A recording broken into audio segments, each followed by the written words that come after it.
यदि ये हो गया तो it is a dreadful condition, क्योंकि पस बनेगा, अल्सरेशन हो जाएगा।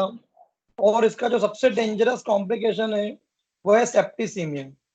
तो बस इसीलिए डर लगता है कि ओम्फेलाइटिस सेप्टिक कंडीशन तक डेवलप कर सकती है। ये इसका बड़ा प्रॉब्लम है। ठीक है, चलो बाकी एडल्ट में बहुत कम होता है ये, जो बिल्कुल नहा ही नहीं रहा है, हाइजीन मेंटेन नहीं कर रहा है, फंगस भी हो रही तो होने दो, खुजली चल रही चलने दो, पानी इकट्ठा है होने दो, उन लोगों को ये होता है। जनरली ओम्फेलाइटिस बच्चों में बहुत कॉमन।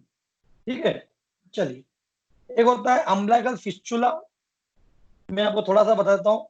फिस्चुला अपन ने पढ़ी ली है, abnormal communication between the two cavities और टू ट्यूब्स। तो umbilical vein and artery, these are two more structure which passes through umbilicus। और कई बार ऐसा होता है कि इनके अंदर आपस में आर्टरियोवेनस फिस्चुला बन जाती है। कई बार अम्बिलिकस जो है वो किसी नेबरिंग स्ट्रक्चर के साथ में कनेक्ट हो जाता है एबनॉर्मल तरीके से, और ये डेवलपमेंटल एरर भी होता है, इसलिए अम्बिलिकल फिस्चुला कॉन्जेनिटल भी पाया जाता है, डेवलपमेंटल एरर हो गई। और एक्वायर्ड के अंदर तो आर्टरियोवेनस फिस्चुला इसमें भी हो ही सकती है। ठीक है, हालांकि लिखा है कि रेयर केसेस में डेवलपमेंटल नॉर्मलीज होती है, but yes it is a developmental error, developmental गड़बड़ की वजह से ये हो सकता है। ठीक है, चलो टाइप्स में वाइटल और इंटेस्टाइनल डक्ट्स यदि प्रॉपर नहीं बनी है तो ये गड़बड़ कर सकता है। बट कॉन्जेनिटल और एक्वायर्ड दो टाइप की अम्बिलिकल फिस्चुला मिलती है। कॉन्जेनिटल डेवलपमेंटल एरर है, अम्बिलिकल किसी दूसरी चीज से कनेक्ट कर गई, और एक्वायर्ड के अंदर arteriovenous fistula, umbilicus artery umbilical vein आपस में कनेक्ट कर। ट्रीटमेंट सर्जरी करना पड़ेगा, कोई ऑप्शन नहीं। ठीक है, चलिए एक चीज बता दूं मैं, आपने आप सबने पढ़ा होगा यूरेकस। किसी को याद है यूरेकस क्या होता है? यूरेकस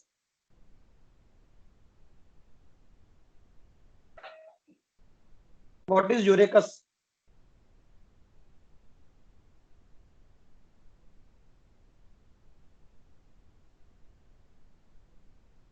यूरेकस नहीं पता? अम्बिलिकल जो आर्टरी और वेन होती है जो प्लेसेंटा से कनेक्ट रहती है, आफ्टर बर्थ इसका कोई काम नहीं रहता, एक लिगामेंट में तब्दील हो जाती है, जो कि अपेक्स ऑफ ब्लैडर से अटैच रहता है, अपेक्स ऑफ यूरिनरी ब्लैडर से। उस लिगामेंट को यूरेकस बोलते हैं।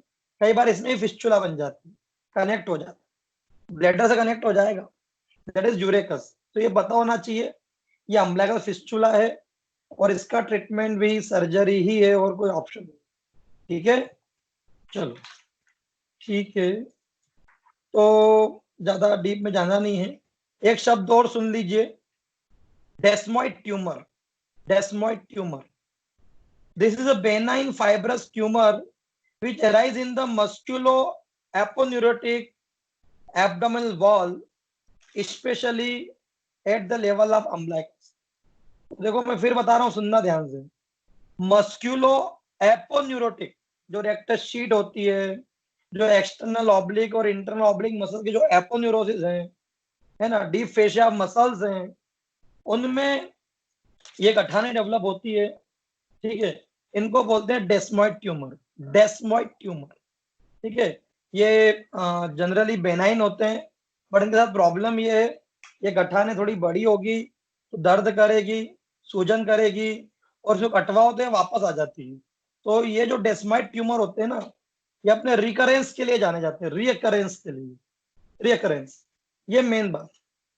Aetiology, it is more common in the woman, multiparous woman को ज्यादा होता है ये, क्योंकि बार बार प्रेगनेंसी की वजह से एब्डोमिनल वॉल बार बार स्ट्रेच हुई थी।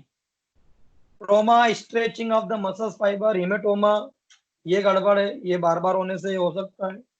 ठीक है, चलिए clinical feature, middle age woman को होता है ट्यूमर, और सबसे बड़ी बात है कि शुरुआत में तो ये ना इसमें दर्द होता है ना सूजन देती है, जैसे जैसे साइज बढ़ेगी दर्द, टेंडरनेस और स्वेलिंग बढ़ती जाएगी। ठीक है, एग्जामिन करोगे तो आपको फर्म नोड्यूल्स मिलेंगे एब्डोमिनल वॉल पे, स्पेशली रेक्टस शीट। ठीक, ट्रीटमेंट क्या है? सर्जरी करना पड़ती, कोई ऑप्शन नहीं। और मैंने बताया सर्जरी करोगे भी तो फिर हो जाएगी, बट क्या कर सकते, कोई ऑप्शन नहीं। It is all about desmoid tumour. तो ये चैप्टर खत्म हुआ अम्बिलिकस। वैसे मैं श्योर हूं कि आपसे इस टॉपिक से कभी कोई क्वेश्चन नहीं आएगा, और मैं श्योर हूं कभी आप मरीज भी नहीं देखोगे इसके, ये बहुत रेयर चीज है। अब जो काम का है, जो आते हैं मरीज, हम उस पे आते हैं, और वो है हर्निया। तो नेक्स्ट चैप्टर निकालिए, हर्निया।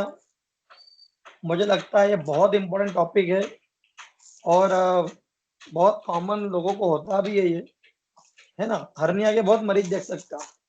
बहुत सारे लोग हर्नियोरेफी वगैरह करा करा के फिर आपके पास आएंगे और बोलेंगे डॉक्टर साहब अभी फिर ना हो यार, ऐसा कुछ कर दो यार, अभी तो हमने सर्जरी करा ली, अब क्या करो, बहुत तकलीफ हो रही थी, लेकिन अब ना हो, फिर ना हो, उसके लिए कुछ करो डॉक्टर साहब। तो हर्निया में आपको सिस्टेमिक सर्जरी में एक हर्निया पढ़ाया भी था, हाइटस हर्निया, डायफ्रेगमेटिक हर्निया, मैं पढ़ा चुका हूँ आपको।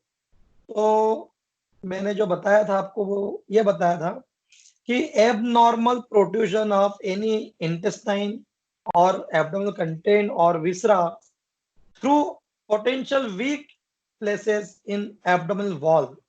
यदि हमारी एब्डोमिनल वॉल है, या फिमोरल रिंग है, फिमोरल केनाल है, इंग्वाइनल केनाल है ना, इन जगहों पर कहीं पोटेंशियली वीक स्पेसेस हैं, कमजोर कुछ जगह हैं, तो प्रेशर की वजह से, या कहीं ना कहीं खिंचाव है, या ऐसी कोई चीज हो रही है जिससे, जैसे फीमोरल केनाल बहुत चौड़ी हो गई है, इंग्वाइनल केनाल बहुत वीक हो गई है, तो एब्डोमिनल कंटेंट हर्निएट होकर यहाँ आ सकते हैं, इन्हें बोलते हैं हर्निया।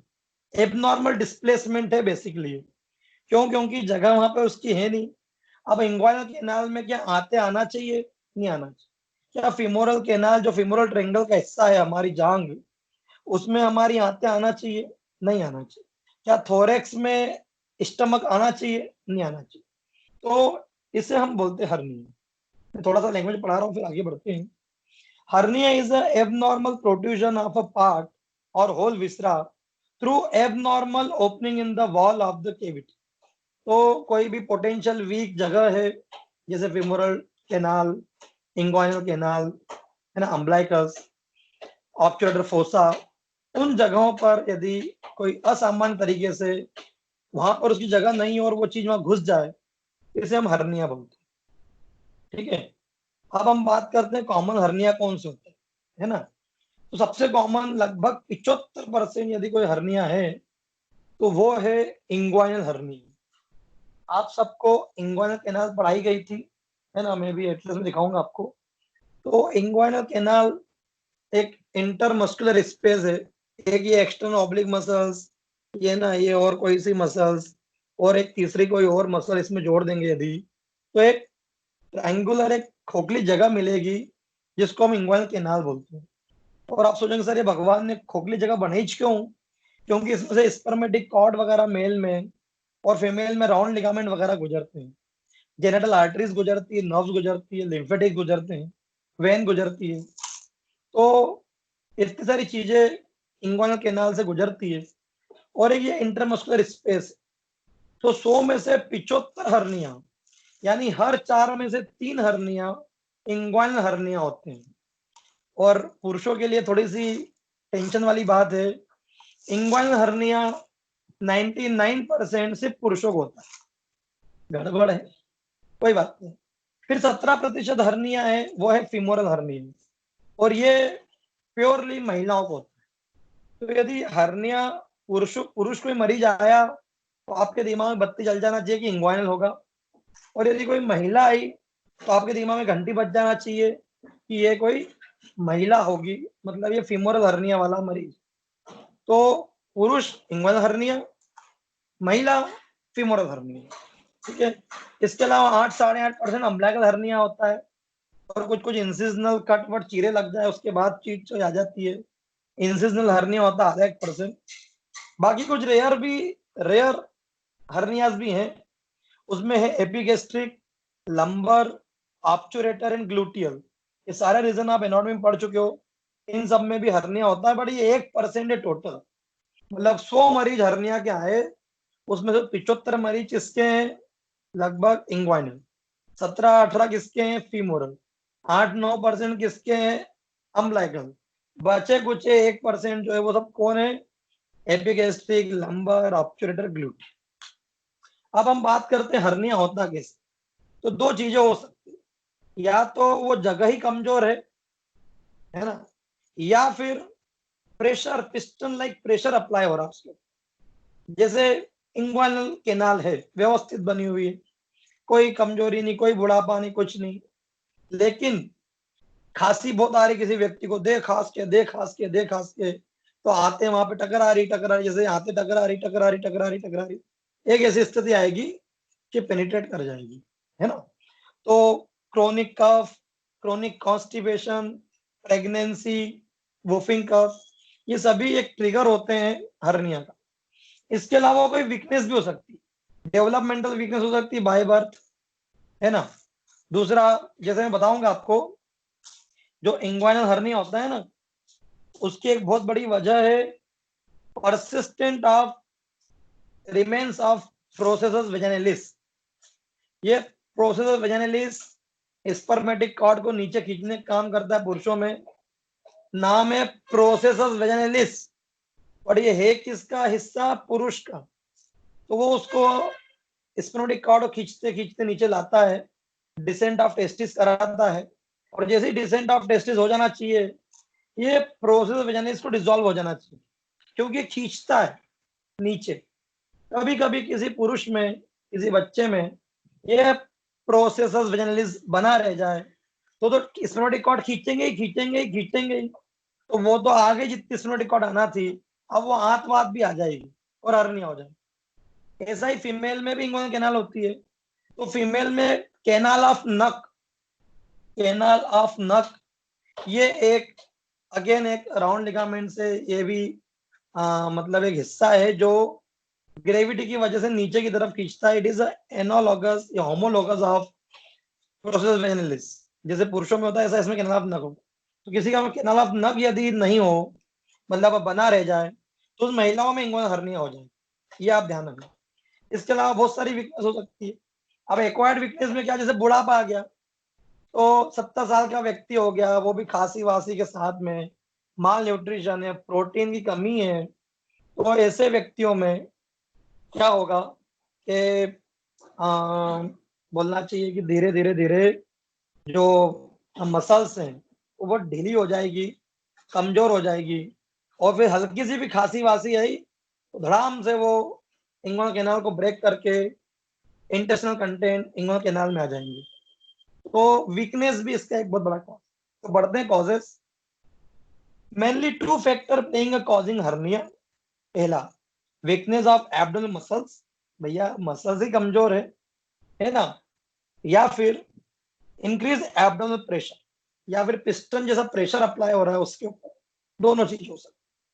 तो पहला, वीकनेस ऑफ एब्डोमिनल मसल्स, ये बाय बर्थ हो सकती, कॉन्जेनिटल, उसमें मैंने आपको दो चीजें बताई, परसिस्टेंस ऑफ द प्रोसेस वेनालिस या परसिस्टेंट ऑफ कैनाल ऑफ नक, कैनाल ऑफ नक, ये दो चीजें। एक्वायर्ड वीकनेस में क्या हो सकता है? एक्वायर्ड, बेटा मैं हर्निया पढ़ा रहा हूं, तो वीकनेस की वजह से कोई भी हाथ वाथ का हिस्सा किसी दूसरे स्थान पे जा सकता है, इसे हम हर्निया बोलते हैं। Weakness, acquired weakness, excessive fat in abdomen causing weakness of the muscles.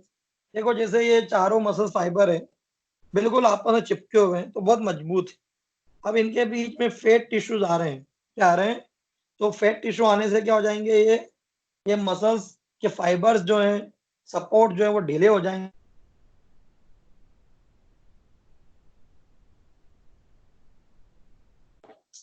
एक कॉल आ गया था, ठीक है, चलो। तो एक्वायर्ड वीकनेस बता रहा हूं, एक्सेसिव फैट एक। दूसरा, मसल्स वीकनेस, मैं बता दूं आपको, बार बार यदि प्रेगनेंसी होगी, तो उन महिलाओं को भी, जैसे प्रोलेप्स बताया था ना मैंने गायनी में, प्रेगनेंसी की वजह से, वैसे ही हर्निया भी हो सकता। बार बार प्रेगनेंसी हुई, उसमें भी ट्विंस विंस हो गए, मैं बढ़ाऊंगा आपको ऑप्स के अंदर, या फिर पॉलीहाइड्रोमनियोस, बहुत ज्यादा जबरदस्त एमनियोटिक फ्लूइड बहुत बढ़ गया, इस वजह से हो सकता है, ठीक है, चलो। या सर्जिकल इंसिजन है, कोई कट वट लग गया तो, है ना, इन सब की वजह से मसल्स वीक हो सकते हैं, बट इसमें लिखा नहीं है एनीमिया, माल न्यूट्रिशन, मेरास्मस, जिंक, विटामिन की कमियां, ये सब भी मसल्स को कमजोर करती है। मायस्थेनिया ग्रेविस, मसल्स डिस्ट्रॉफी, ये बहुत सारी बीमारियां हैं जो ऐसा होती है। ये एक वजह थी हर्निया की वीकनेस। दूसरी वजह क्या है? Increase abdominal pressure. अब पेट में जोर कब कब बढ़ सकता है? वुफिंग कफ की वजह से, क्रोनिक कफ लाइक ब्रोंकाइटिस, टीबी, या ब्लेडर नेक दब गई, प्रोस्टेट बढ़ गई, यूरेथ्रा पिचक गया, तो यूरिन पास नहीं होगी तो ब्लेडर पूरा फुल हो जाएगा। ठीक है। या फिर डिस्यूरिया भी है, या फिर पावरफुल मसल एफोर्ट। आप में से बहुत सारे लोग जिम जाते होंगे या आपने वेट लिफ्टिंग देखा होगा, वो पेट पे सपोर्टर बांधते हैं, या जो पुरुष जो हैं वो जिमिंग करते हैं तो वो सपोर्टर्स यूज करते हैं, सपोर्टर्स है लंगोट। तो ये बिल्कुल जरूरी नहीं, तो हर्निया बहुत कॉमन होता है। उल्टियां बहुत हो रही है, बार बार प्रेगनेंसी हो रही है, बहुत जबरदस्त कॉन्स्टिपेशन है। आपने पढ़ी थी ना एलुमिना, कि स्टूल को पास करने के लिए बहुत जोर लगाना पड़ता है व्यक्ति को, जोर लगा रहा है। इन सब की वजह से भी प्रेशर बढ़ने से हर्निया हो सकती है। पैथोलॉजी नहीं पढ़ना आप सब जानते हो, फिर भी एक इसका सेक होता है, एक उसमें कंटेंट होता है जैसे ओमेंटोसिल है ना, एंटेरोसिल। ओमेंटोसिल मतलब ग्रेटर ओमेंटम लेसर ओमेंटम आ गई, एंटेरोसिल मतलब आंत आ गई। तो जो भी आ रहा है कंटेंट, और कवरिंग, कवरिंग के अंदर कैप्सूल्स होते हैं हर्निया के, अब वो बताओ। ठीक है। Now types of hernia, basically दो टाइप का होता है, रिड्यूसिबल, इरिड्यूसिबल। मैंने अभी आपको पाइल्स पढ़ाया था तो बताया था थर्ड स्टेज में कि भैया कहाँ आते जाते रहते हो यार तुम लोग।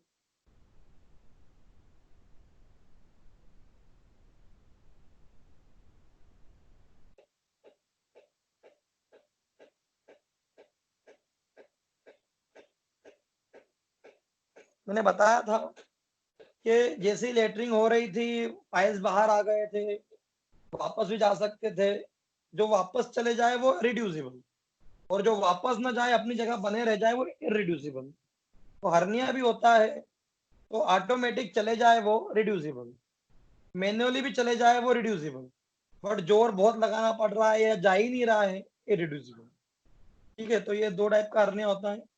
Reducible, when hernia reduce itself as the patient lie down, जैसे ही पेशेंट लेटा या कोई पोजीशन में आया, ऑटोमेटिकली हर्निया वापस अपनी जगह पे चले गया, रिड्यूसिबल।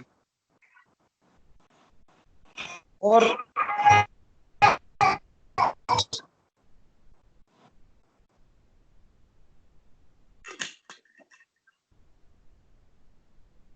और irreducible, when the content of hernia can't be returned back to the abdomen, वापस न जाए तो irreducible। अब इसमें भी फिर और वेराइटी होती है। एक होता है ऑब्स्ट्रक्टेड हर्निया, जैसे आप लोगों को इंटेस्टिनल ऑब्स्ट्रक्शन पढ़ाया गया था तो बताया था कि हर्निया यदि आउटसाइड किसी इंटेस्टिनल वॉल को कंप्रेस करेगा तो ऑब्स्ट्रक्शन हो जाएगा। दूसरा स्ट्रेंगुलेटेड, यानी कि ब्लड सप्लाई चोक कर दे। और लास्ट इन्फ्लैम्ड। इन्फ्लैम्ड का मतलब हो रहा है कि यदि सूजन भी आ रहा है हर्निया में, तो इसको हम तीन वैरायटी का हर्निया और बोलते हैं, रिड्यूसिबल, इरिड्यूसिबल, ऑब्स्ट्रक्टेड, स्ट्रेंगुलेटेड, इन्फ्लैम्ड। ठीक है। इनके डीप में नहीं जाना है, क्लिनिकल फीचर पे आ जाते हैं।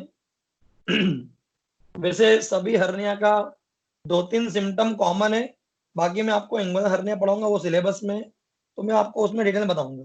फिर भी patient first complaint pain and vomiting, उल्टियां चालू होगी, और दर्द होगा। दर्द कहाँ होगा? Hernia side. और स्ट्रेंगुलेटेड हर्निया है तो फिर तो बहुत दर्द होगा, सूजन आ जाएगा, उल्टियां बहुत ज्यादा बढ़ जाएगी। ठीक है। और लंप मिलेगा। क्या मिलेगा? लंप। आप जब भी एब्डोमेन को एग्जामिन करोगे तो लंप देखने को मिलेगा, बोले देखो सब गठान गठान दिख रही, ये इसका डायग्नोस्टिक टूल है। ठीक है। तो थोड़ा सा आगे बढ़िए, देखो आपको बताता हूं मैं। इंग्वल हर्निया निकालिए, इंग्वल हर्निया के 2 पेज पीछे जाइए तो आपको डिफरेंस मिल रहा होगा डायरेक्ट और इनडायरेक्ट हर्निया में। सबसे महत्वपूर्ण यही है। जैसे ये मान लो, कैसे बताऊं,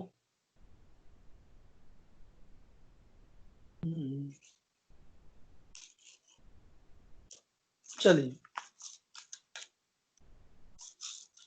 एक एंटीरियर एब्डोमिनल वॉल, एक ये है, एक वॉल ये है, दो है ना, और एक मेरा हाथ, ठीक है। तो आप देख पा रहे होंगे कि आप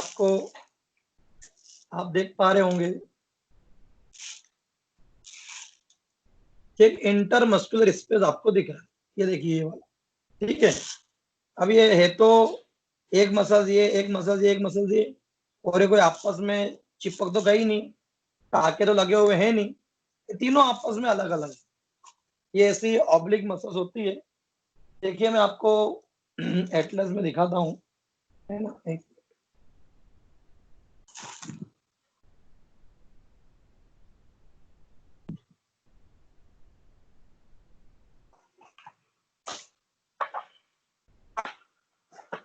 मैं आपको इंग्वाइनल कैनाल दिखाने की कोशिश करूंगा, है ना।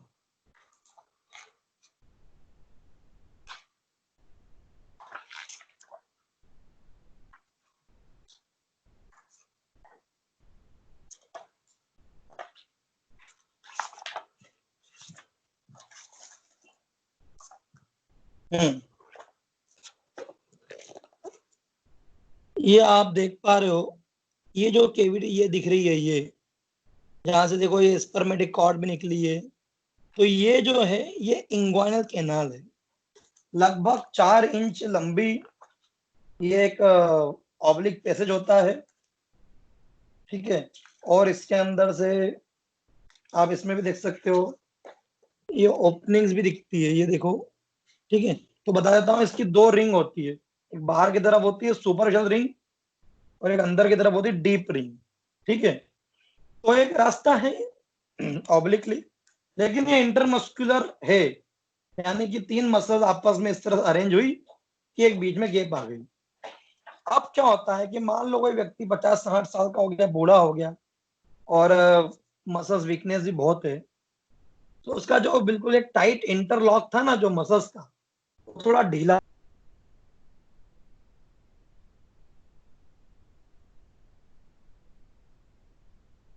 क्या हो गया, वो ढीला हो गया। तो जरा सी कोई खांसी आई,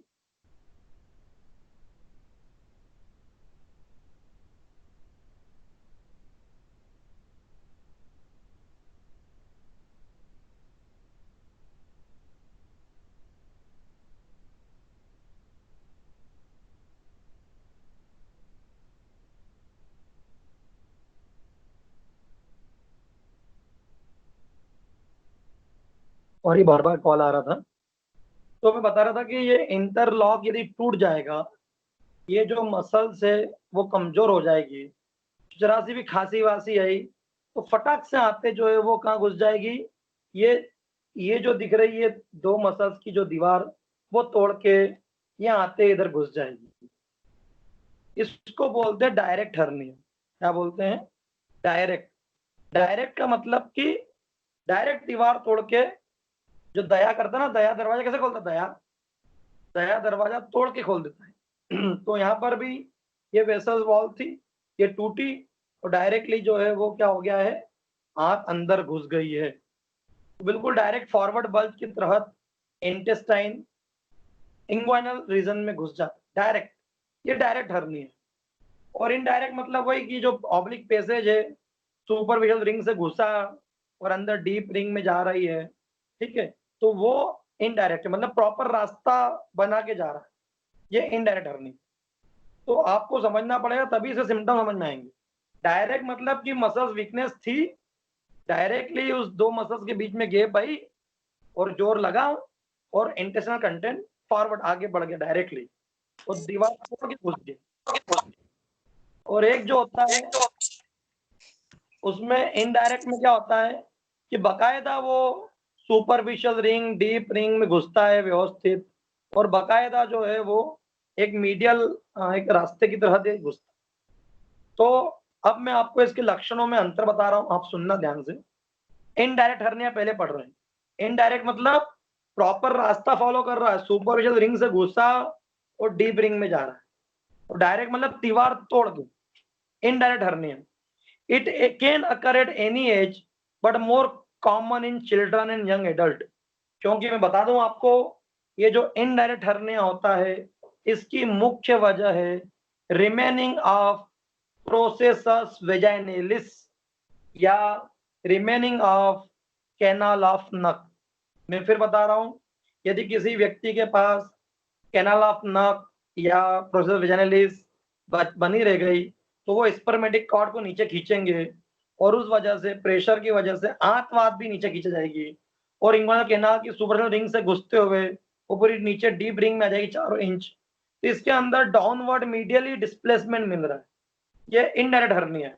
इसलिए छोटे बच्चों को ज्यादा हो रहा है, क्योंकि प्रोसेस वेजाइनलिस कोई बाद में नहीं उगेगा, कि जन्म से यदि रह गया तो हो गया, और ये डिसेंट ऑफ टेस्टिस में हेल्प करता है, इसलिए बाय बर्थ होता है।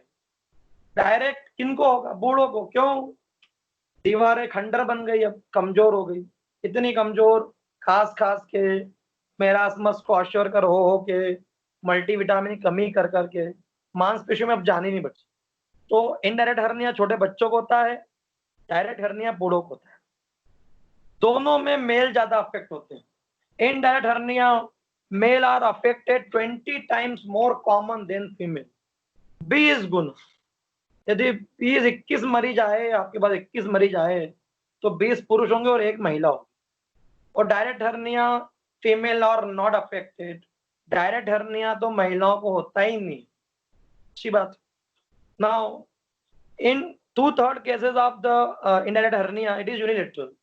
देखो भैया, प्रोसेस वेजाइनलिस के दोनों तरफ का तो रहेगा नहीं, रहेगा भी तो पहले एक तरफ का कोई इतना प्रेशर लगा कि वो एक तरफ जनरली हर्निया जो है वो हर्निएट, मतलब इंटेस्टाइन हर्निएट कर जाएगी।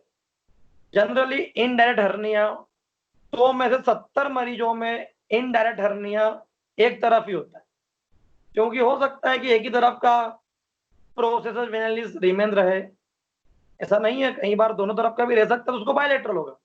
बट 100 में 70 लोग कौन से होते हैं? यूनिलेटरल। अब डायरेक्ट हर्निया क्या है? अब तो आप खंडर देख रहे हो, तो खंडर की सारी दीवारें कैसी रहेगी? कमजोर। बुढ़ापा क्या राइट साइड में ही आएगा? बुढ़ापा क्या लेफ्ट साइड में ही आएगा? क्या बुढ़ा क्या माल न्यूट्रिशन एक? नहीं, दोनों तरफ 70-80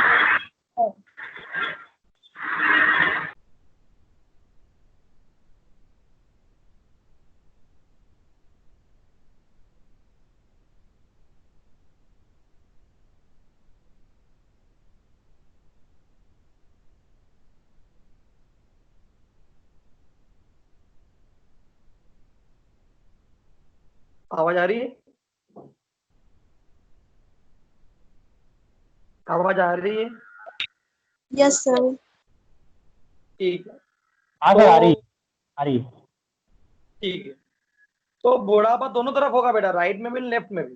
तो राइट में लेफ्ट में दोनों तरफ बुढ़ापा आएगा। तो जनरली डायरेक्ट हर्निया बायलेटरल होता है, राइट साइड में भी खांसी है, इन्हें लेफ्ट में भी है, खांसी तो खांसी है, दोनों तरफ फॉरवर्ड बल्ज हो जाएगा डायरेक्ट हर्निया, क्योंकि ये मसल्स की वीकनेस की वजह से हो रही है, उसमें कोई प्रोसेस वेजाइनलिस थोड़ी ना रिमेन रहा है।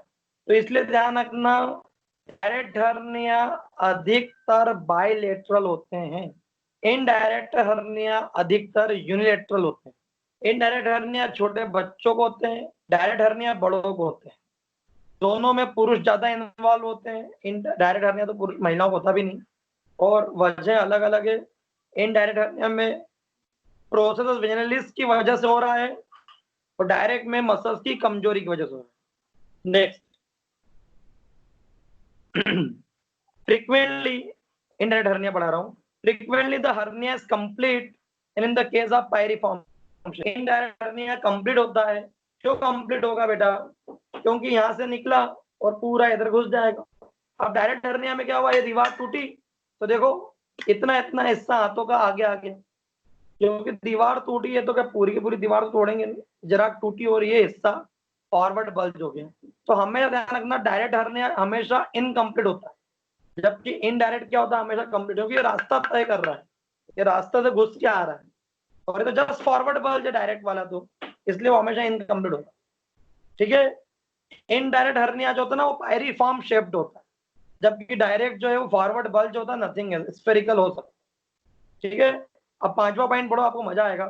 This hernia descend obliquely downward and medially. हमारी इंगुइनल कैनाल ऐसी होती है, ठीक है, तो डाउनवर्ड एंड मीडियली ये ऐसा घुसेगा, जबकि direct hernia just forward bulge है, कुछ भी नहीं, ठीक है। चलो एक चीज बता दूं मैं आपको, आप मुझे बताओ कि कौन सा हर्निया लेटने से रिड्यूस हो जाएगा। मैं पीठ के बल लेटा, कौन सा हर्निया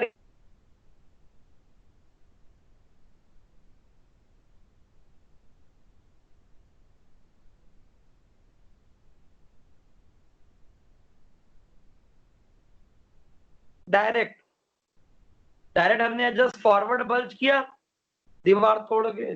अब जैसे ही व्यक्ति लेटा तो ग्रेविटी की वजह से वापस हाथ क्या चली जाएगी, पीछे चली जाएगी, तो वो रिड्यूसिबल होता है ऑन लाइंग ऑन बैक। कौन सा, डायरेक्ट। और इनडायरेक्ट जो है वो नहीं रिड्यूस होता, ठीक है। चलो एक बहुत बढ़िया एक चीज और है, इम्पल्स ऑन कफिंग। ये बहुत बढ़िया टेस्ट है, आप सब जानते हो। आप देखिए इसमें,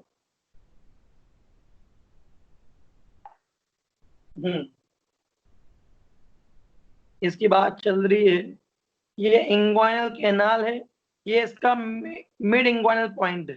क्या है, मिड इंग्वाइनल। आप समझना, आप ध्यान से, मैं पहले इंग्लिश में पढ़ा रहा हूँ, मैं समझाता हूँ। Impulse on coughing indirect hernia, मतलब क्या करना है आपको, मरीज को लेटाओ, आपके इंडेक्स फिंगर, कौन सी, इंडेक्स फिंगर, वो आपको मिड इंग्वाइनल पॉइंट पे रखना है, तो ऑटोमेटिक उसकी आपकी जो मिडिल फिंगर है वो उससे 1 इंच इधर मीडियल साइड में रहेगी नीचे की तरफ। आप ऐसा करके मिड इंग्वाइनल पॉइंट पे आप क्या रखोगे, आपकी इंडेक्स फिंगर, और उससे जस्ट आधा इंच की दूरी पे ऑटोमेटिक कौन सी फिंगर रखा जाएगी, मिडिल। आपने इंग्वाइनल रीजन में रख दिया, उंगलियां रख दी दोनों, इंडेक्स फिंगर रखी मिड इंग्वाइनल पॉइंट पे, और मिडिल फिंगर रखी उससे 1 इंच इधर मीडियल। अब क्या करना है, पेशेंट को बोलना है खांसो, या फिर बोलना है कि जोर लगाओ, पेट इकट्ठा करो, पेट में हवा भरो, जो भी करना है, जोर लगाओ, पेट में हवा भरो और खांसो। तो खांसने के वक्त यदि इनडायरेक्ट इनडायरेक्ट फिंगर पे यदि इम्पल्स आए, मतलब सॉरी इंडेक्स फिंगर पे इम्पल्स आए, तो हर्निया होगा इनडायरेक्ट, आई फॉर आई। जैसे ही आपका मरीज है, आपने लेटाया, इंडेक्स फिंगर पे उंगली रखी, दोनों ये मिडिल वाली इधर रखी, और खांसने का बोला, खांसा व्यक्ति, और ये खांसने पर आपकी इंडेक्स फिंगर पे थ्रॉबिंग फील हुई, तो वो इनडायरेक्ट हर्निया है, क्योंकि आपने सुपरफिशियल रिंग पे अपनी उंगली रख रखी थी और उसका रास्ता था। और यदि मिडिल फिंगर पे यदि इम्पल्स फील हुए, तो ये फॉरवर्ड बल्ज था वो आगे बढ़ा, तो आपको मिडिल फिंगर पे इम्पल्स मिल रहे हैं, मतलब वो डायरेक्ट हर्निया। मैं इसको इंग्लिश में पढ़ के बता रहा हूँ। Impulse on coughing, clinician put his index finger over the deep inguinal ring, यानी मिड इंग्वाइनल पॉइंट के ऊपर, और बड़ा ऑब्वियस सी बात है, आपकी मिडिल फिंगर सुपर रिंग पे रखना पड़ेगा 1 इंच इधर, ठीक है। And the patient is asked to cough, और पेशेंट को बोलना है कि नाक मुंह बंद कर और खास। जैसे ही खांसेगा, इंडेक्स फिंगर पे इम्पल्स आया, I for I, indirect hernia है, मिडिल फिंगर पे आया तो डायरेक्ट। क्लियर है, ठीक। चलो इन्विटेशन टेस्ट नहीं पढ़ना, तो ये दोनों का अंतर था, समझ में आ गया। हिस्ट्री में आपको उम्र देखना होगी, इनडायरेक्ट हर्निया छोटे बच्चों को होता है, डायरेक्ट बूढ़ों को। ऑक्यूपेशन, कोई आपको वेट लिफ्टर मिलेगा, कोई मजदूर मिलेगा, ठीक है, या कोई कुपोषित व्यक्ति मिलेगा। सिम्टम्स, पेन सबसे कॉमन, डिस्कम्फर्ट होता है, दर्द होता है इंग्वाइनल रीजन में, लंप देखने को मिलेगा। सिस्टेमिक सिम्टम्स, ठीक है, तो if the hernia is obstructing the lumen of bowel, यदि हमने हमारे हर्निया ने आंतों को चोक कर दिया, तो मैं पढ़ा चुका हूं इंटेस्टाइनल ऑब्स्ट्रक्शन के सिम्टम मिले, इंटेस्टाइनल ऑब्स्ट्रक्शन, ठीक। इसके अलावा अदर कंप्लेंट क्या हो सकती है, तो वुफिंग कफ वगैरह के साथ में यदि मिल रहा है, डिस्यूरिया हो जाएगा, प्रेशर बढ़ने लग जाएगा, तो बाथरूम निकल जाएगी इनवॉलेंटली, ठीक है, ये देखने को मिल सकता है। हिस्ट्री मिल सकती है क्रोनिक कफ की, या फिर रिपीटेड प्रेगनेंसी की, या वेट लिफ्टिंग की, ठीक है। चलो एग्जामिन करना, इम्पल्स ऑफ कफिंग कर सकते हो, रिड्यूसिबिलिटी चेक कर सकते हो, और सबसे बड़ी बात लंप चेक कर सकते हो। चलो ठीक, ओके। ट्रीटमेंट क्या है? कंजर्वेटिव ट्रीटमेंट में कोई ट्रीटमेंट नहीं, कोई ऐसी दवा गोली नहीं है जो हर्निया ठीक कर दे, इम्पॉसिबल। तो ट्रस्ट हमको कुछ ऐसी कोई चीज लगाना पड़ती है जिससे वो जो आंत है वो अपनी जगह को छोड़े नहीं। बट ट्रस्ट आजकल सब चले गए हैं। ऑपरेशन में हर्नियोटोमी करना पड़ती है और हर्नियोरेफी करना पड़ती है, ठीक है। ये टाके लगा दिए जाते हैं, धागे। आजकल जो सबसे अच्छा है वो है हर्नियोरेफी। इसके अंदर मैश, एक जाली होती है, वो लगा के टाके लगा दिए जाते हैं ताकि कभी भी हाथ उस जाली को क्रॉस नहीं करे और इंग्वाइनल रीजन के अंदर आते ना है। इसे बोलते हैं हर्नियोरेफी। हर्नियोप्लास्टी भी होती है, काट कूट के कर देते हैं। हर्नियोरेफी भी होती है और हर्नियोटोमी भी होती है। सबसे इफेक्टिव इलाज है हर्नियोरेफी। जाली लगाई जाती है, जाली आपकी मच्छरदानी नहीं है, वो अलग ही कोई मटेरियल की बनेगी, I don't know. But herniorrhaphy best. ध्यान रखना, हर्निया का यही इलाज है।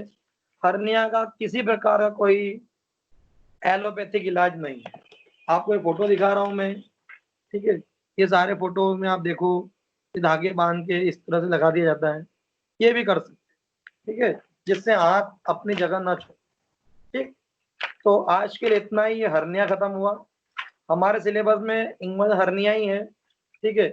बाकी कोई भी आए, मैंने कॉमन आपको पढ़ा ही दिया है, ठीक है। इंग्वाइनल पढ़ा दिया, फीमोरल पढ़ लिया, बात बराबर ही है। तो अब हम कल स्टार्ट करें किडनी, ठीक है। चलो, तो आज के लिए इतना ही। हर्निया बहुत इंपॉर्टेंट टॉपिक था। एग्जिट हो जाओ। Thank you sir. Thank you sir.